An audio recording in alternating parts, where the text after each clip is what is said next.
Shalom saudara. Kebenaran hari ini berjudul Immanuel.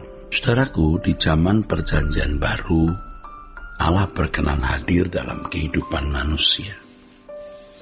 Dan secara pribadi Allah berkenan berinteraksi dengan manusia.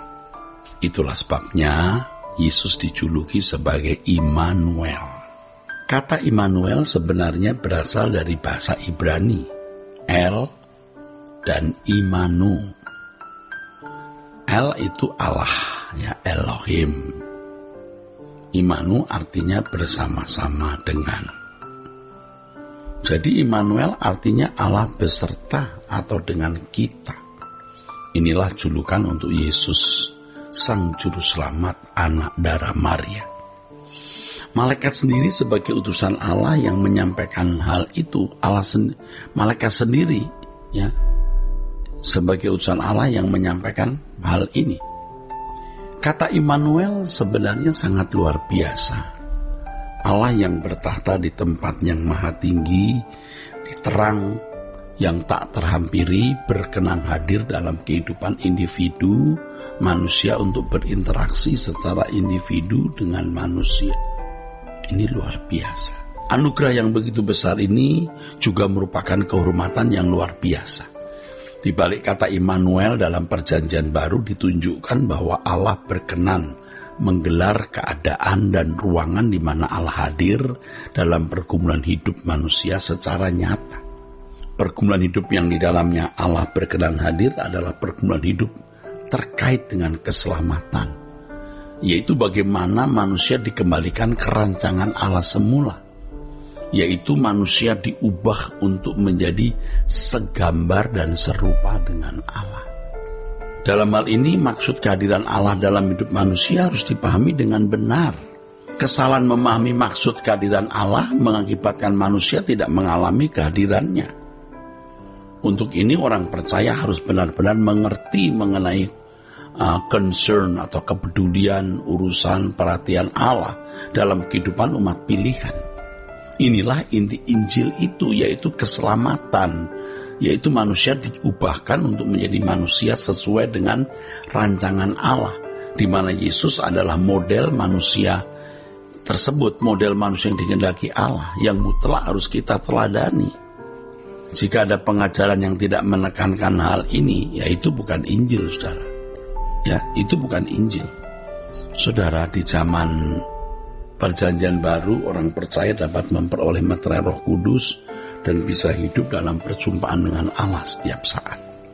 Kalau zaman perjanjian lama hanya imam besar yang dapat menjumpai Allah.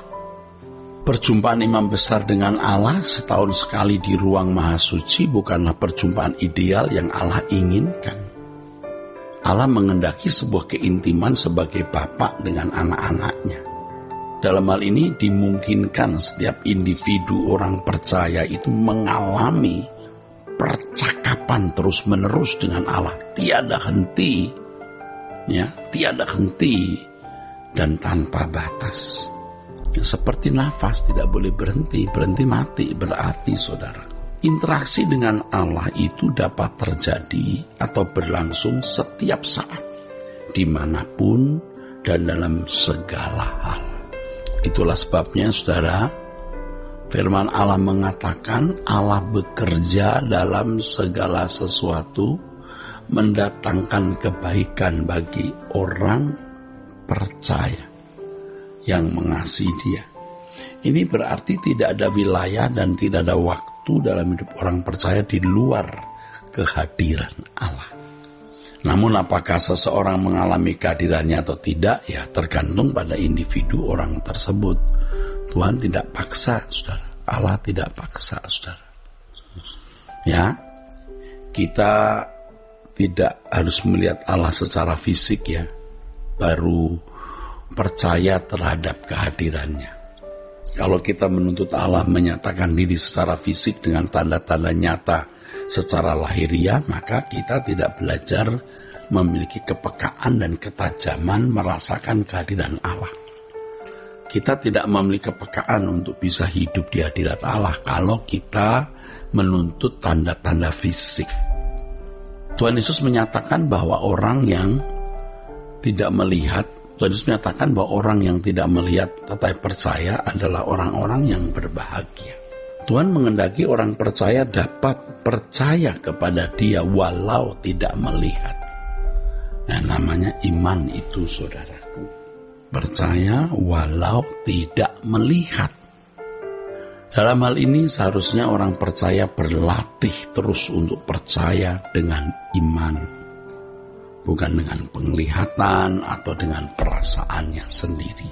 Orang percaya tidak boleh menggunakan indera jasmaninya untuk menangkap kehadiran Allah, walaupun dimungkinkan Allah juga ditangkap, dirasakan oleh jasmani kita.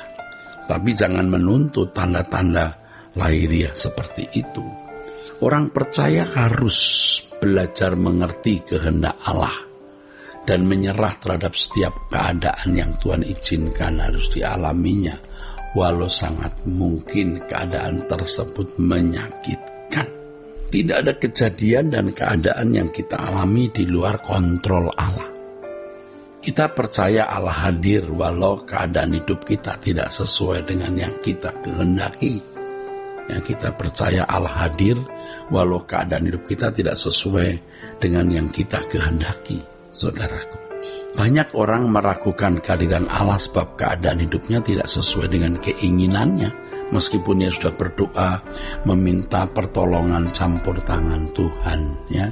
Karena selalu merasa dalam keadaan yang menderita dan seakan-akan Allah tidak memberi pertolongan atau membiarkan dirinya menderita, maka orang-orang seperti itu bisa meragukan kehadiran Allah.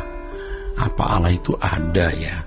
Kok begini keadaanku walaupun aku sudah berdoa dan minta tolong? Nah, orang-orang seperti ini akhirnya meragukan kehadiran Allah. Banyak orang berharap dan menjadi orang Kristen, banyak orang berharap dengan menjadi orang Kristen maka hidupnya menyenangkan sesuai dengan seleranya. Tetapi kenyataan yang dialaminya berbeda dengan apa yang diharapkan, sehingga kemudian mereka meragukan kehadiran Allah. Ya, banyak tindakan Tuhan yang tidak dimengerti oleh pikiran kita yang terbatas. Banyak, saudara. Tetapi Allah selalu bertindak tepat dan sempurna. Di sini kita harus memaknai semua kejadian hidup kita ini ya, sesuai dengan kehendak Allah, sesuai dengan apa yang Allah maui. Tidak ada sesuatu yang terjadi di luar kontrol dan monitor Allah. Kalau Allah menyertai kehidupan orang percaya, bukan berarti orang percaya tersebut tidak mengalami kesulitan. Kehadiran Allah dalam hidup orang percaya tidak selalu ditandai dengan kelimpahan materi dan keadaan yang serba nyaman. Justru sering kehadiran Allah disertai dengan berbagai pergumulan dan persoalan hidup yang berat, yang melaluinya Tuhan hendak mendewasakan kita. Sebab Dia hadir untuk mendidik, Dia hadir untuk mendewasakan. Harus diingat ini, bahwa hidup di hadirat Allah berarti hidup di dalam didikan Allah. Seperti anak yang dididik oleh bapaknya, seperti murid yang diajar oleh gurunya. Jadi saudaraku, ini adalah berkat besar. Immanuel artinya Allah beserta atau dengan kita. Berarti tidak ada wilayah dan tidak ada waktu dalam hidup orang percaya di luar kehadiran Allah. Dan kehadiran Allah itu kehadiran untuk mendidik kita, mendewasakan kita. Kiranya kebenaran hari ini memberkati kita sekalian. Sola Gracia.